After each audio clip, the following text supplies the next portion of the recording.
Guys, day to day conversation में आपने कई बार इस तरह के सेंटेंसेस को हिंदी में बोला भी होगा और सुना भी होगा।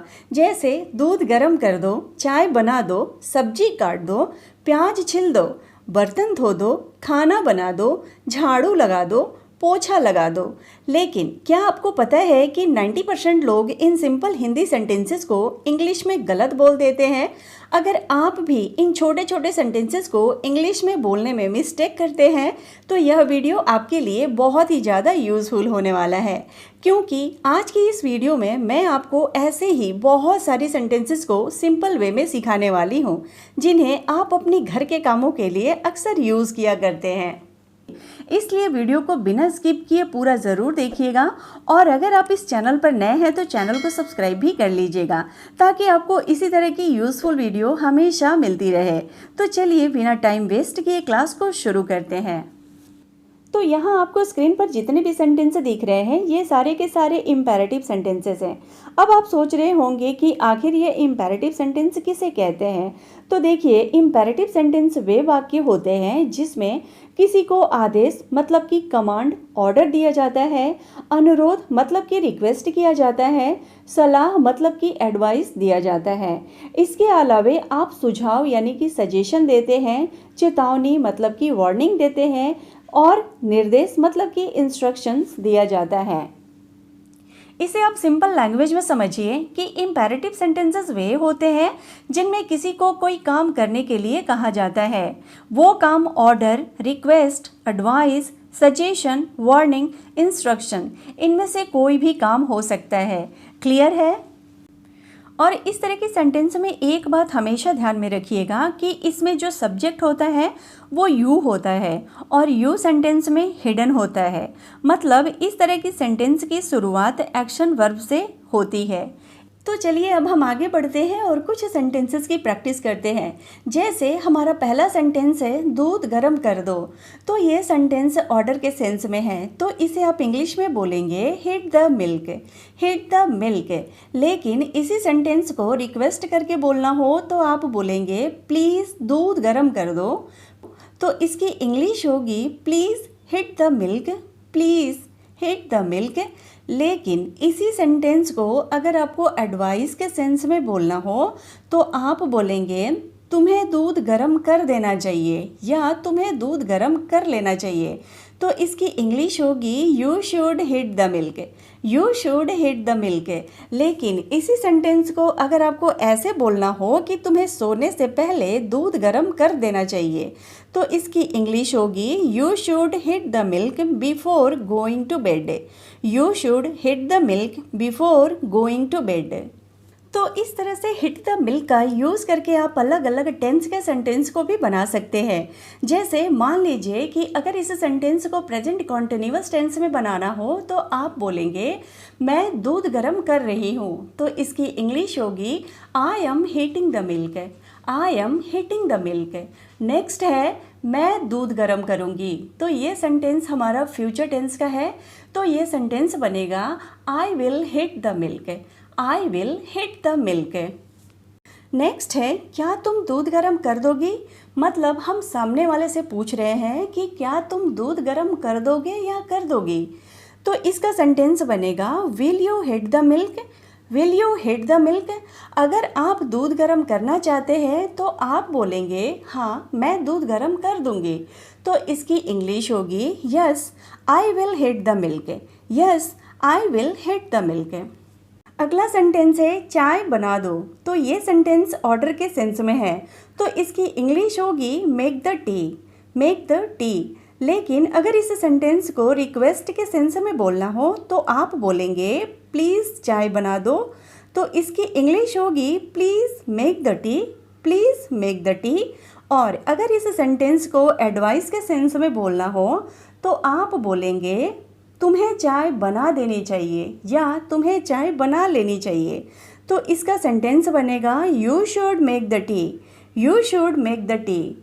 नेक्स्ट है मैं चाय बना रही हूँ। तो ये सेंटेंस प्रेजेंट कॉन्टिन्यूअस टेंस का है, तो ये सेंटेंस बनेगा I am making the T, I am making the T. Next है मैं चाय बना दूंगी। तो इसकी इंग्लिश होगी I will make the T, I will make the T. Next है क्या तुम चाय बना दोगी, मतलब हम सामने वाले से पूछ रहे हैं कि क्या तुम चाय बना दोगी, तो ये सेंटेंस बनेगा will you make the T, will you make the T. और अगर आपको चाय बनाने का मन है तो आप बोलेंगे हाँ मैं चाय बना दूंगी, तो इसकी इंग्लिश होगी yes I will make the T, yes I will make the T.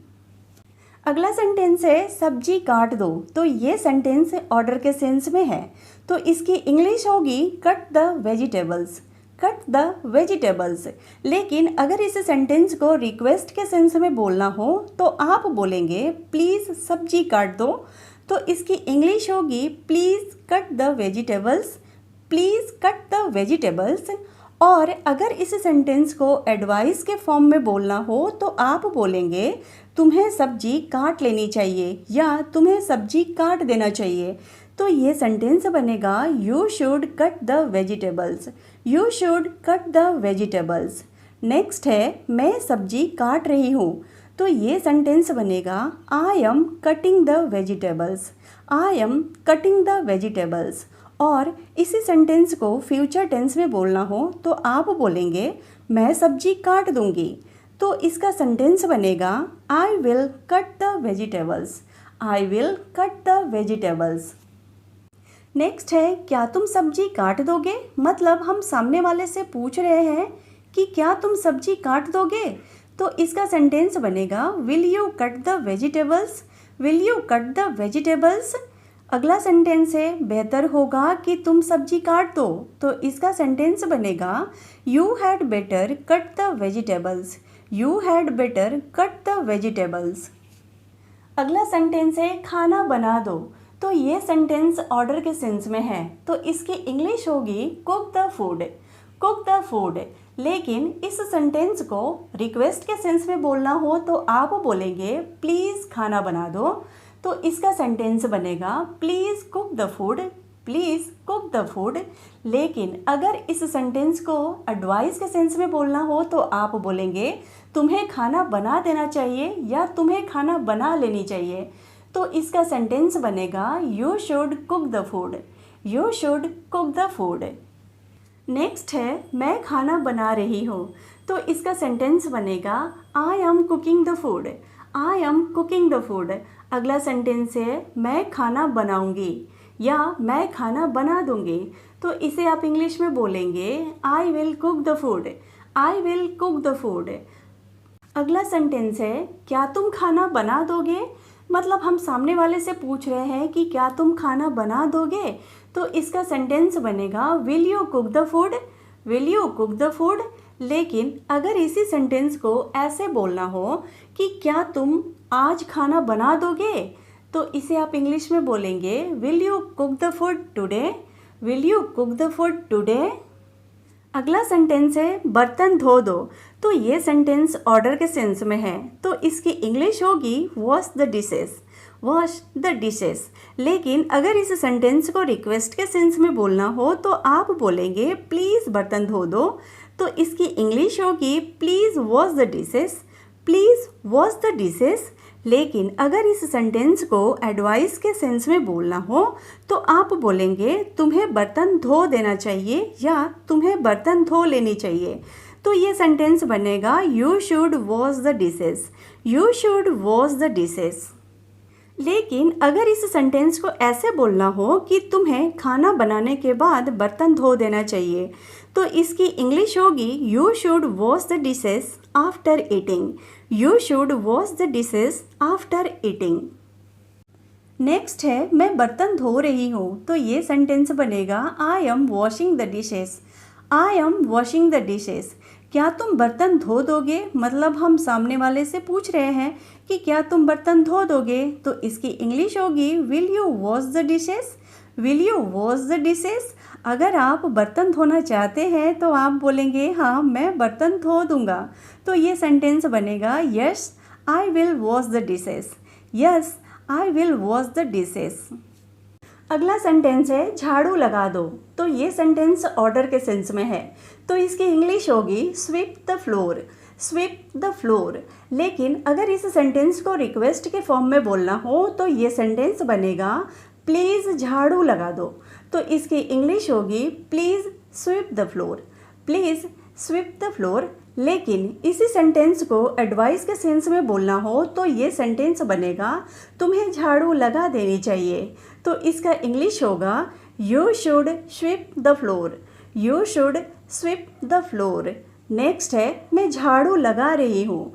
तो ये सेंटेंस बनेगा I am sweeping the floor, I am sweeping the floor. इसी तरह से फ्यूचर टेंस में बोलना हो तो आप बोलेंगे मैं झाड़ू लगा दूंगी। तो ये सेंटेंस बनेगा I will sweep the floor, I will sweep the floor. Next है क्या तुम झाड़ू लगा दोगे, यानी कि हम किसी से पूछ रहे हैं कि क्या तुम झाड़ू लगा दोगे। तो ये सेंटेंस बनेगा will you sweep the floor, will you sweep the floor. बेहतर होगा कि तुम झाड़ू लगा दो। तो ये सेंटेंस बनेगा you had better sweep the floor, you had better sweep the floor. अगला सेंटेंस है पोछा लगा दो। तो इसकी इंग्लिश होगी मोप द फ्लोर, मोप द फ्लोर। लेकिन इसी सेंटेंस को रिक्वेस्ट के सेंस में बोलना हो तो आप बोलेंगे प्लीज़ पोछा लगा दो। तो इसकी इंग्लिश होगी प्लीज़ मोप द फ्लोर, प्लीज़ मोप द फ्लोर।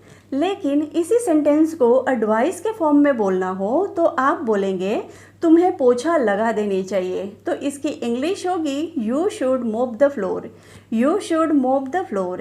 इस तरह से मोप द फ्लोर का यूज़ करके हम अलग अलग टेंस के सेंटेंस को बना सकते हैं।